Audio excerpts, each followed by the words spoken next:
Hello students, welcome back. चलिए बेटा, straight line में आगे बात करते हैं। क्वेश्चन लिख दिया है मैंने। Line joining A 3,4 and B 3,-2 is divided by P, Q and R such that AP is equal to PQ is equal to QR is equal to RB. Then find P, Q and R. तो बेटा बात हमारी section फॉर्मूले पर चल रही थी, है ना।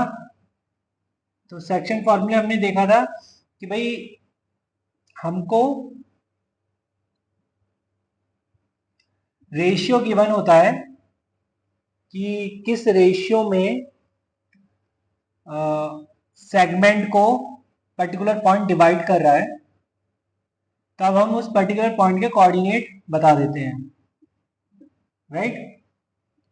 चलिए, तो आते हैं भाई, यहाँ पर कोई 3 पॉइंट हैं जो पी क्यू आर को डिवाइड, सॉरी, 3 पॉइंट है पी क्यू आर जो ए बी को डिवाइड कर रहे हैं, राइट। किस तरीके से डिवाइड कर रहे हैं कि भाई पी ए पी और पी क्यू और क्यू आर और आर बी ये बराबर होंगे। मतलब A P is equal to P Q होगा, P Q is equal to Q R होगा, R Q is equal to Q R is equal to R B होगा, right. तो बेटा इसका मतलब तो ये हुआ कि ये 1:3 का रेशियो बनना चाहिए, है ना। ये 2:2 का और ये 3:1 का, टोटल ये 4 पार्ट बनेंगे ना भाई। ये टोटल 4 इक्वल पार्ट हैं, जिनमें से एक पार्ट ले लिया एपी ने और पीबी ने ले लिए 3 पार्ट, तो रेशियो बन गया 1:3 का, राइट। इसी तरीके से ए क्यू ले गया 2 पार्ट और क्यू भी ले गया 2 पार्ट, तो 2:2 मतलब 1:1, मतलब मिड पॉइंट है ये। तो आप ऐसा भी कह सकते हैं कि दिस इज 1:1 और Q is the mid point of A B, ठीक है। इसी तरीके से ए आर ले गया 3 पार्ट और आर बी ले गया 1 पार्ट, ठीक। तो बेटा लगाएं सेक्शन फॉर्मूला। सेक्शन फॉर्मूला कहता है कि भाई पी आ जाएगा अगर पी के कोऑर्डिनेट्स बनते हैं कुछ इस तरीके से, मतलब 1:3 plus 1:3 plus 3:3 upon 1+3, comma 1:-2 plus 3:4 upon 1+3, ठीक। मतलब पी क्यू आगे पी आ गया 3 प्लस 3 से 9, 9 प्लस 3 12, 12 अपॉन 4 3, कॉमा -2 3 4 से 12, 12 अपॉन 12 -2 10, 10 अपॉन 4 मतलब 5/2, ठीक है। क्यू क्यू में तो बेटा मैं मिड पॉइंट फॉर्मूले का यूज कर लू, 1 मतलब मिड पॉइंट क्या, x1 प्लस x2/2 कर देते हैं, है ना। मतलब 3 प्लस 3/2, कॉमा 4 -2/2। तो यहां से q आ गया बेटा क्या, 6/2 मतलब 3, 2/2 मतलब 1, ठीक है। इसी तरीके से r आ गया 3 इंटू, देखो ये इस तरीके से जाएगा 3 × 3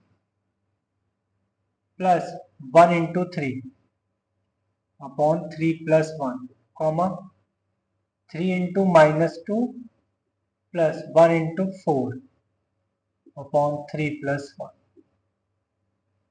मतलब यहाँ पे ये आ गया 9 + 3 12, 12 अपॉन 4 3, कॉमा -6 + 4, -6 + 4 इज -2, -2 अपॉन 4 -1/2।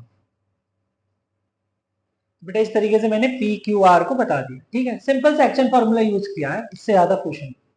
चलिए अब बेटा बात करते हैं एरिया ऑफ ट्राइंगल। हेडिंग डालेंगे बेटा area of triangle.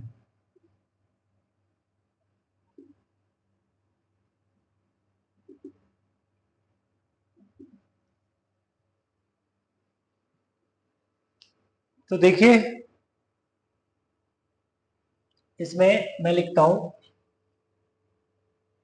If a x1 y1 b x2 y2 c x3 y3 with the vertices of a triangle ABC, then area of triangle ABC is equal to what बच्चे, half times x1 into y2 minus y3 plus x2 into y3 minus y1 plus x3 into y1 minus y2। ठीक है, इसको बेटा हम ऐसे भी बोलते हैं is equal to half of determinant of x1 x2 x3 y1 y2 y3 1 1 1। ठीक है, ये डिटर्मिनेंट है थर्ड ऑर्डर का। आगे बात करेंगे किस तरीके से इसको हम एक्सपैंड करते हैं, बट मान के चलिए कि ये चीज, या ऐसा समझ लीजिए कि ये जो डिटर्मिनेंट है इसको एक्सपैंड करके हम ऐसे लिख सकते हैं। ठीक है, और is equal to 1/2 x1 x2 x3 x1 y1 y2 y3 y1। ठीक है, तो ये बेटा एरिया ऑफ ट्राइंगल है। अब एरिया ऑफ ट्राइंगल तो एक ऐसा पॉलीगन है जिसकी 3 साइड है। कल को हो सकता है पॉलीगन एन साइड का हो, तो अब क्या हम एरिया फाइंड नहीं कर सकते? बिल्कुल फाइंड कर सकते हैं, इसको हम अभी सीखेंगे। ठीक है, area of polygon having n vertices with x1 y1 x2 y2 x3 y3 dot dot dot dot xn y। ठीक है, अगर ये वर्टिसेस हैं देन एरिया ऑफ पॉलीगन क्या होगा, इसको मैं डेल्टा से डिनोट कर रहा हूँ, half of x1 x2 x3 dot dot dot dot x1 sorry xn और फिर से x1। जैसे यहाँ पे देखिए आप x1 x2 x3 आया, फिर से मैंने रिपीट कर दिया x1। ठीक है, तो यहाँ पर भी x1 x2 x3 and so on up to xn, उसके बाद x1 और y1 y2 y3 dot dot dot dot yn और फिर y। अब बेटा इंपॉर्टेंट है इसका एक्सपेंशन, है ना, कि इसको कैसे एक्सपैंड करेंगे। तो एक्सपैंड ऐसे करेंगे, ठीक है, इस तरीके से, फिर माइनस लगाया, फिर इस तरीके से जाएंगे। जैसे मैं क्या बोल रहा हूं, half of x1 y2 plus x2 y3 plus x3 y4 and so on up to xn y1 xn y1। ठीक है, माइनस माइनस, उसके बाद फिर से एक दूसरा bracket x1 yn plus xn yn minus 1 plus and so on up to x3 y2 plus x2 y1।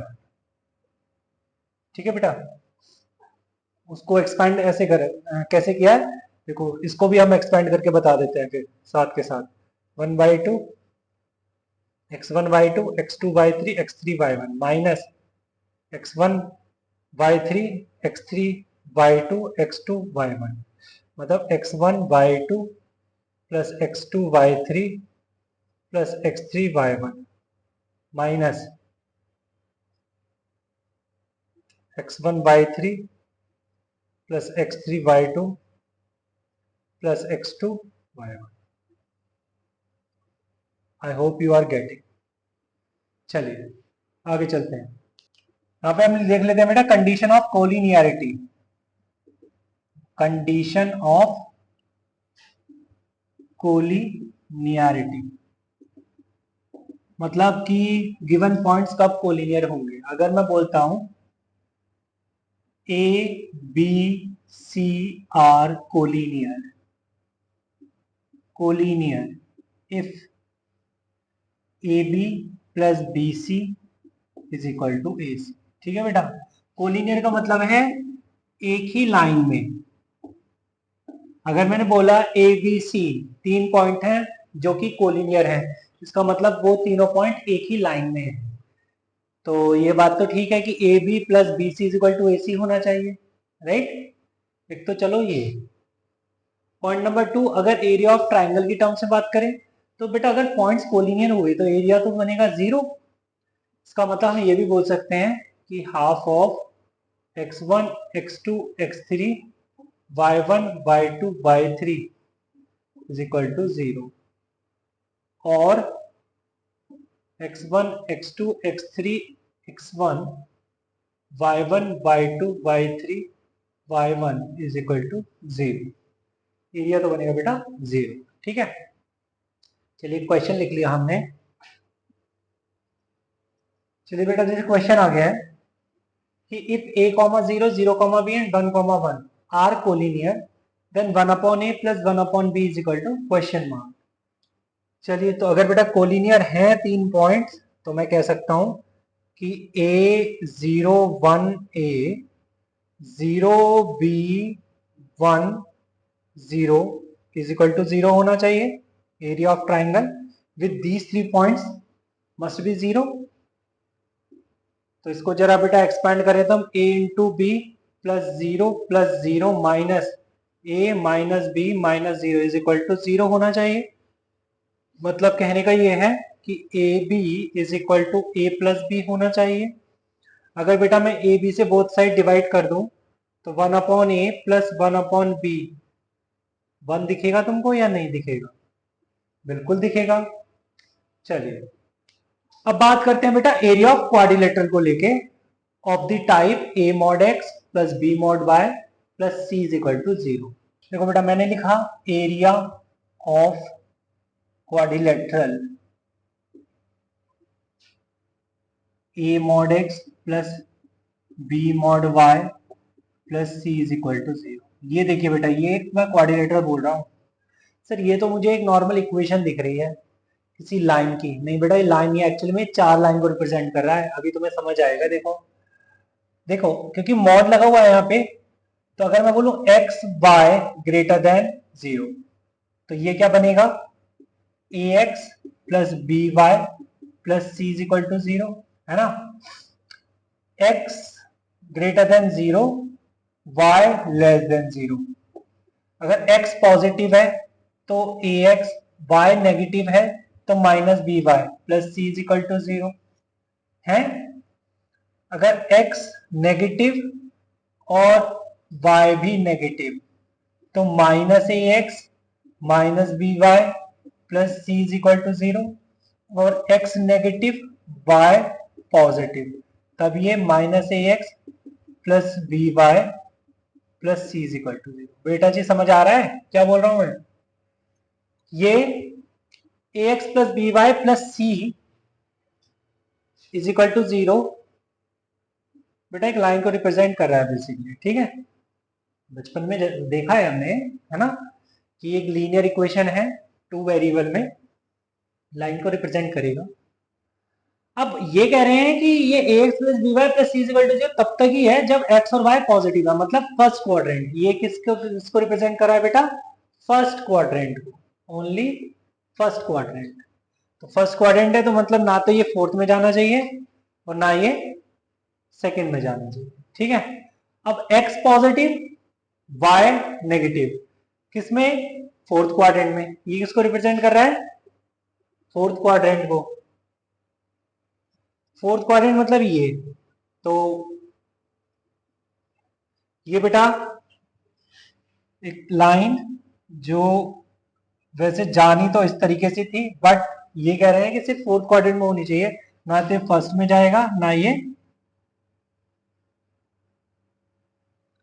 Third में जाएगा, राइट। इस तरीके से अगर मैं बात करूं x less than 0 y less than 0 की, तो ये तो थर्ड क्वाड्रेंट में है। तो थर्ड क्वाड्रेंट में बनाना है तो सिर्फ बेटा इतना बनेगा, है ना। और उसके बाद ये सेकंड क्वाड्रेंट में, सेकंड क्वाड्रेंट में, सेकंड क्वाड्रेंट में तो सिर्फ ये बने, ठीक है। एक्चुअली में यहाँ पे तुम नोटिस करोगे कि अच्छा ये तो तुम्हें पॉइंट पता है कि y को 0 करो इस लाइन में, इस लाइन की इक्वेशन y को 0 करोगे तो x आ जाएगा माइनस सी बाई ए। तो इसके coordinate minus C by A comma 0, और इसी तरीके से इसके कोऑर्डिनेट है 0 comma minus C by B, right. अब हम ये देख रहे हैं कि ये लेंथ, इसी तरीके से अगर मैं बात करूं इसकी, तो y को अगर 0 करते हैं फोर्थ क्वाड्रेंट में, बेटा फोर्थ क्वाड्रेंट में, तो ये हो जाएगा सेकेंड क्वाड्रेंट की बात करें अगर हम, तो ये हो जाएगा बेटा c बाई ए कॉमा 0, इसी तरीके से 0 comma C by B. But अगर लेंथ की बात करें, साइड की लेंथ की बात करें, तो ये किसको रिप्रेजेंट कर रहा है, एक रोम्बस को, क्योंकि चारों साइड इसकी बराबर है बेटा, देख लो चाहे डिस्टेंस फॉर्मूला लगा के, ठीक है। तो एक्चुअली में ये बेटा क्या है, एक रोम्बस है, रोम्बस। मुझे इसके एरिया पर बात करनी है, तो अगर मैं एक ट्रायंगल का एरिया बता दूं, 4 से मल्टीप्लाई कर दूं, तो काम बन जाएगा, बिल्कुल बन जाएगा। तो एरिया ऑफ रोम्बस क्या आ गया बेटा, ये area of rhombus is 4 into half base minus C by ए।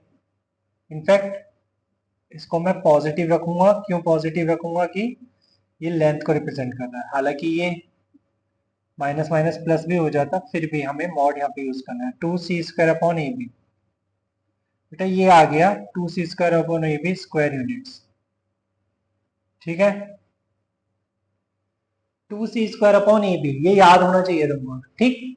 चलिए अब एक ऑब्जर्वेशन है कि अगर कल को कोफिशिएंट ऑफ x और कोफिशिएंट ऑफ y बराबर हो जाए, तो मतलब यहां से रोम्बस क्या बन जाएगा, रोम्बस बन जाएगा स्क्वायर, ठीक है।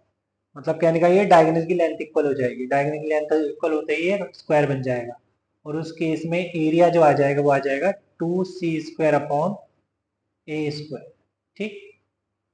बट क्वेश्चन देने वाला कुछ ऐसे देगा तुमको, क्वेश्चन लिख दिया find area of 3 mod x plus 4 mod y is equal to 7।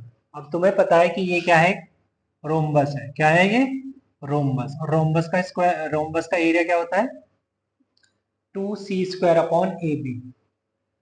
तो लिखें क्या direct, area is 2c² upon A B, ठीक है। 2 2 जा 4, कितना हो गया, 7 7 49 बाय 6 स्क्वायर यूनिट्स, ठीक है। चलिए एक क्वेश्चन और लिखते हैं, find area of mod x plus mod y is equal to 3, ठीक है बेटा। तो ये यहाँ पे a और b बराबर है, it means this is square, क्या है ये, स्क्वायर। और स्क्वायर का एरिया तो मुझे पता है क्या होता है, 2c² अपॉन ए स्क्वायर, ठीक है। मतलब 1 इंटू 1, तो कितना हो गया बेटा ये ना, 18 स्क्वायर यूनिट्स। चलिए बेटा, तो इस क्लास में इतना ही रखते हैं, मिलते हैं नेक्स्ट क्लास में, तब तक के लिए बाय बाय, टेक केयर।